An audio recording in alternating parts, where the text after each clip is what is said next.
ধরো তোমরা একটা চ্যানেল খুলেছো, অনেকদিন ধরে কাজ করছো, অনেক দীর্ঘদিন 1 বছর ধরে, অনেকে 3 মাস, অনেকে 6 মাস ধরে কাজ করে একটা চ্যানেলকে দাঁড় করিয়েছো।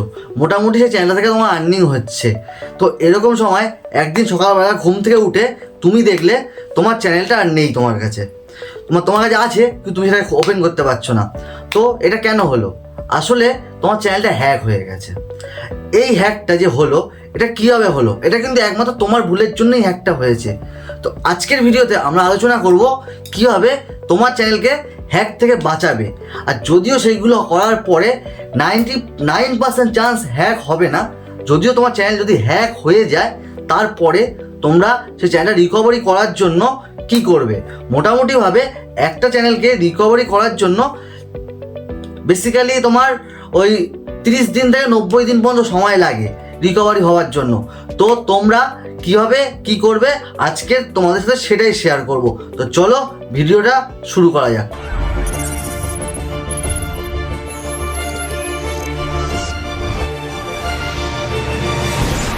নমস্কার বন্ধুরা, কেমন আছো সবাই? আশা করি ভালো আছো, আর আমিও খুব ভালো আছি। আর আজকে তোমাদের জন্য নিয়ে এসেছি একটা দারুণ আপডেট।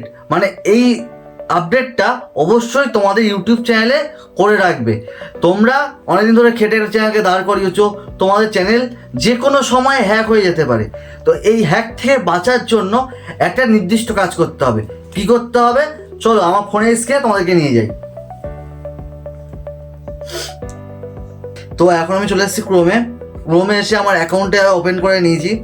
এখানে চলে আসতে হবে তোমাদেরকে সিকিউরিটিতে। এই সিকিউরিটিতে এসে এইখানে দেখো, এই যে এই চিহ্নটা যদি থাকে তাহলে তোমাদের চ্যানেল সেভ আছে, এখনো পর্যন্ত কোনো প্রবলেম নেই, চ্যানেল সেভ আছে। তো এই চিহ্নটার জন্য তোমাদেরকে যেটা করতে হবে সেটা হচ্ছে সবথেকে ইম্পর্টেন্ট, সেটা হচ্ছে সেকেন্ড স্টেপ ভেরিফিকেশান। এই সেকেন্ড স্টেপ ভেরিফিকেশানটা কিন্তু তোমাদের সকলকেই অন করে রাখতে হবে। এইটা হচ্ছে প্রথম ধাপ, যাতে না তোমার চ্যানেল হ্যাক হয়। দেখিয়ে দিলাম কি দরকার সবথেকে, সেকেন্ড স্টেপ ভেরিফিকেশান। তো এই সেকেন্ড স্টেপ ভেরিফিকেশান করার অনেকগুলো লাভও আছে। তার মধ্যে একটা হচ্ছে গিয়ে তোমাদের চ্যানেল তো এই সেকেন্ড স্টেপ ভেরিফিকেশান করার মাধ্যমে 89% সেভ হয়ে যায়। 89% সেভ হয়ে যায়। কারণ এই সেকেন্ড স্টেপ ভেরিফিকেশানের মাধ্যমে তোমার জিমেল যদি কেউ জেনেও যায়, তোমার জিমেলের পাসওয়ার্ড যদি কেউ জেনে যায়, তাহলেও সে যখন লগ ইন করতে যাবে তোমার ফোনে একটা, মানে যেটা আগে তোমার ফোনে লগ ইন করা আছে সেখানে একটা ওটিপি আসবে, একটা কোড আসবে। সেই কোডটাকে তোমার মারতে হবে সঠিক।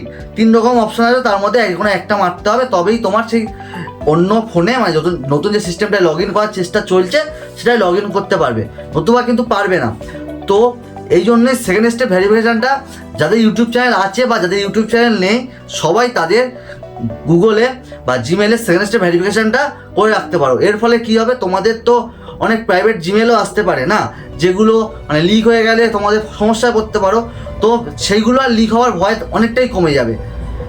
তো এরপর টপিকে ফিরে আসি। যাদের চ্যানেল আছে তাদের একটা কাজ আরও করতে হবে, সেটা হচ্ছে গিয়ে তোমার দুটো সেপারেশন ফোন নিতে হবে। একটা ফোন যেটা থেকে তুমি ভিডিও আপলোড করো, আর একটা ফোন যেটা থেকে তুমি বিভিন্ন রকম ভিডিও দেখো এবং অনেক কিছু কাজবাজ করো, সেটা একটা আলাদা ফোন। দেখো এইটা করার একটাই কারণ হচ্ছে গিয়ে তোমার যে জিমেলটা তোমার ফোনে আছে, ধরো তোমার ফোনটা হ্যাক হয়ে গেল, তাহলে কিন্তু ওরা ওই জিমেলটা জানতে পেরে যাবে যে কোন জিমেলে তোমার ইউটিউব চ্যানেল আছে। তো এই ক্ষেত্রে কী হবে, জিমেলটা জানতে পেরে যাবে এবং পাসওয়ার্ডও যদি জানতে পেরে যায় তাহলে সহজেই হ্যাক করে নিতে পারবে। তো তুমি সব সময় দুটো ফোন ক্যারি করবে, দুটো ফোন ইউজ করার চেষ্টা করবে, কারণ এটাই অনেকটা সেফ। আর একটা কাজ করলে খুবই ভালো হয়, সেটা হচ্ছে গিয়ে এটা করতেই হবে তোমাদেরকে।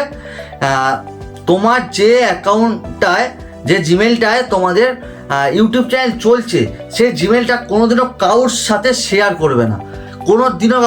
করবে না, কারণ এই জিমেলটার মাধ্যমেই তোমার কিন্তু তোমার ইউটিউব চ্যানেলটা চলছে। সুতরাং এই জিমেলটা যদি কোনো কারণে হ্যাক হয়ে যায় বা কোনো কারণে অন্যকে যদি অ্যাক্সেস নিয়ে বিভিন্ন রকম কাজ করে, তাহলে কিন্তু তোমার চ্যানেলটা ডিলিট হয়ে যেতে পারে। তো এইটা মাথায় রাখবে যে এই চ্যানেলের জিমেলটা যেটা কোনোদিনও কাউকে শেয়ার করো না। অনেকে কী করো, প্রমোশনের জন্য নিজের চ্যানেলের জিমেলটা দিয়ে দাও, কিন্তু সেটা করবে না। প্রমোশনের জন্য আলাদা একটা জিমেল করে নেবে, যার ফলে সেইখানে তোমার প্রমোশনগুলো ঢুকবে এবং তোমার চ্যানেলটা অনেকটা সেফ থাকবে। আর অবশ্যই চ্যানেল যাদের মনিটাইজ হয়েছে তারা মনিটাইজের জন্য আলাদা অ্যাক্সেস অ্যাকাউন্ট বানানোর জন্য একটা আলাদা জিমেল করে নেবে। তার ফলে কি হবে তোমাদের, তার ফলে যেটা তোমাদের হবে যে তোমার অ্যাকাউন্ট ধরো হ্যাক হয়ে গেছে, তারপরও তোমাদের অ্যাডসেন্স অ্যাকাউন্টটা কিন্তু হ্যাক হবে না। অ্যাডসেন্স অ্যাকাউন্ট যদি একবার হ্যাক হয়ে যায় না, সেটাকে ফিরে পাওয়া কিন্তু খুব মুশকিল হয়ে যায়। ইউটিউব টিম অ্যাক্টিভ আছে, তারা তাড়াতাড়ি কাজ করে, কিন্তু অ্যাডসেন্স অ্যাকাউন্ট ফিরে পাওয়া অনেকটাই মুশকিল হয়ে যায়। এবার টপিকে আসি, সেকেন্ড যে টপিকটা, ধরো সব কিছু করেছো, সব কিছু মেনে চলেছো আমার কথাগুলো, তারপরও তোমাদের চ্যানেল হ্যাক হয়ে গেছে। এরকম অবস্থায় তুমি কি করবে? ইউটিউবের যে কমিউনিটি আছে সেখানে গিয়ে একটা ইমেল করতে পারো যে তোমার চ্যানেল হ্যাক হয়ে গেছে, তো তুমি এখন সেই চ্যানেলটা রিকভারি করতে চাও। তো রিকভারি করলে ওরা দেখবে তাড়াতাড়ি তোমার সাথে কন্ট্যাক্ট করবে এবং 90 দিনের মধ্যে তোমার চ্যানেল রিকভারি হয়ে আবার তোমার কাছে চলে আসবে। তো এর ফলে চ্যানেল তো চলে আসবে তোমার কাছে, কিন্তু প্রবলেম কী হবে জানো? তোমার চ্যানেলে এই যে 90 দিন বা 30 দিন বা 60 দিন তোমার চ্যানেলে যে ভিডিও আসেনি, এর ফলে তোমার চ্যানেলের রিচটা অনেকটা ডাউন হয়ে যাবে। যেই রিচটা তুলতে গেলে একটা নতুন চ্যানেলকে দাঁড় করানো যেমন টাফ হয়ে যায়, এই রিচটা তোলাটাও কিন্তু সেরকম একটা ব্যাপার হয়ে যাবে। তো সবসময় বলবো সাবধানে কাজ করো, সবাই সেফ থাকো, চ্যানেলকে সেফ রাখো, আর অবশ্যই সেকেন্ড স্টেপ ভেরিফিকেশান সবাই করে রাখবে। তো আজকের আপডেটটা এইটুখানি। তো দেখা হচ্ছে পরবর্তী অন্য কোনো ভিডিওতে।